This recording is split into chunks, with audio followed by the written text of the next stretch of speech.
Mikwano gyange abalungi bwe twayingidde omwaka 2023 mbeegayiridde temuvuma mwaka mukadde newankubadde okugwekulisa lwaki ekintu kye beekulisa kiba kizibu giba mitawaana ebeera ttabbu so nga mu mazima amatuufu ekiseera oba time oba omwaka si kye kizibu kyaffe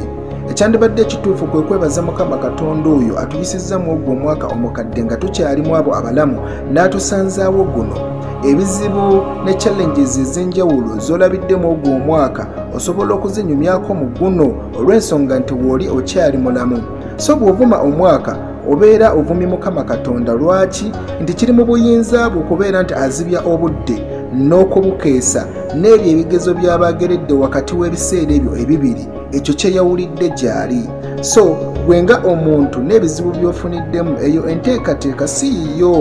ekyandibadde ekituufu kwe kubeera nga twebaza Mukama Katonda n'okwongera okumusaba atukendeereze ku